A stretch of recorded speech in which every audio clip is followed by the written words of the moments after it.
When you are a minister, December is a fascinating experience. For one thing, you are well fed. I counted up the other day, and in churches and local organisations, I've got 9 Christmas dinners lined up. Then, as a minister, you're invited into local schools for their Christmas productions.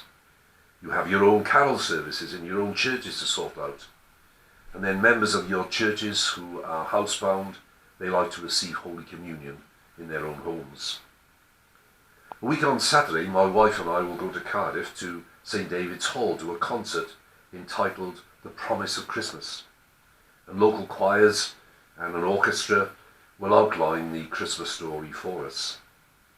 In the middle of the concert, generally a priest or a minister will give the packed audience a Christmas thought. So I'm grateful to the Reverend Jock Brown for this story. In an unnamed northern school, the school hall was packed for the school's Christmas production. Proud parents were there to watch their beloved offspring perform. The staff of the school were there, having worked so hard to prepare the youngsters for this production on Christ's birth.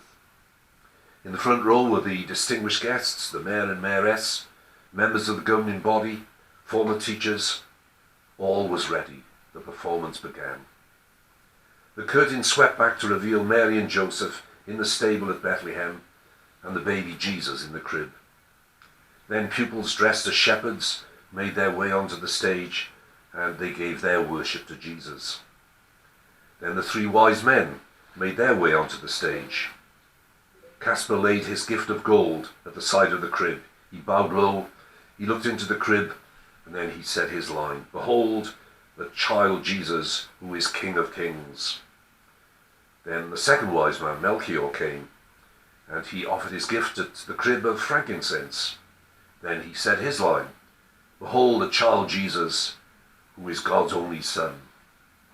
Then the last wise man, Balthazar, came, offering his gift of myrrh. But he was about to say his line when he visibly froze. In front of the packed audience, the words went from his mind completely. An obvious case of stage fright. The teachers who were prompting at the side of the stage tried to whisper the words, but no, it was no good. The poor lad's mind was totally blank. Finally, the headmistress in the front row with all these distinguished guests got a bit anguished, and so she whispered loudly, "For goodness sake, Christopher, say something and then move away." So Christopher did this. He went in to look at the crib and said the first thing that came into his mind, "Caw, he doesn't half look like his dad." Not the most eloquent line ever offered in a school nativity play, but actually very profound and very true. The great God our Father has sent a Son Jesus into the world. He is indeed the Son of God. He has come to explain what God is like. He tells us that God is love. He is the one who forgives, one who offers new life, new strengths, and new visions and hopes, which will take us all the way to heaven. I pray that this Christmas you may consider this Jesus as the way, the truth, and the life. And as we take him into our lives, then we can know fulfillment, guidance, and an eternal joy. So why not try this life of Jesus? You will never regret it. And a very happy Christmas to you all.